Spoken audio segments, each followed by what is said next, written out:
আসসালামু আলাইকুম বন্ধুরা, দেখতে পাচ্ছেন ডিসকভার 125। তো ডিসকভার 125 গাড়িটার প্রবলেম হচ্ছে, গাড়ি যখন চলে তো মিটার কেবল ভিতর থেকে চিউ চিউ চিউ চিউ শব্দ আসে। তো দেখেন, এই যে আমি কেবলটা করলাম, তারটা একদম শুকিয়ে গেছে।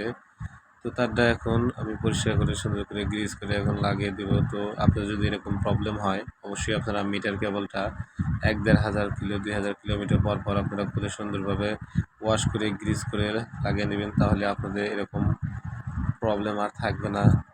তো দেখেন, আমি সুন্দরভাবে গ্রিজ করে এখন লাগিয়ে দিব। তো আপনারা মাঝে মধ্যে এরকমভাবে সুন্দরভাবে খুলে গ্রিজ করে লাগিয়ে নেবেন। তো দেখেন, এই যে আমি এখন গ্রিজ করে দিয়ে দিচ্ছি লাগিয়ে।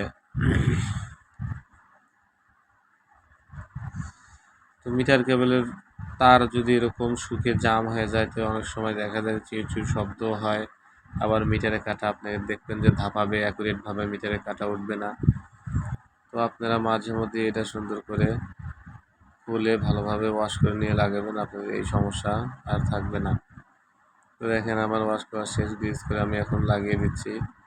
তো লাগানোর পর আপনাদেরকে দেখাবো মিটারটা কত সুন্দরভাবে এখন কাটাটা ওঠে। কাটাটা কোনো নড়াচড়া করবে না বা দাব পারবে না।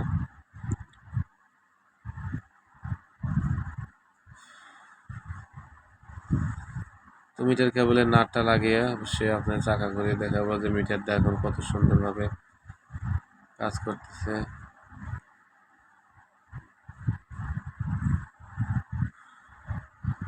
তো দেখেন, মিটারের কাঁটাটা এখন কত সুন্দরভাবে অ্যাকুরেটভাবে উঠছে। দেখেন, আর কোনো প্রবলেমই নাই। তো সবাই ভালো থাকবেন, সুস্থ থাকবেন। ধন্যবাদ সবাইকে।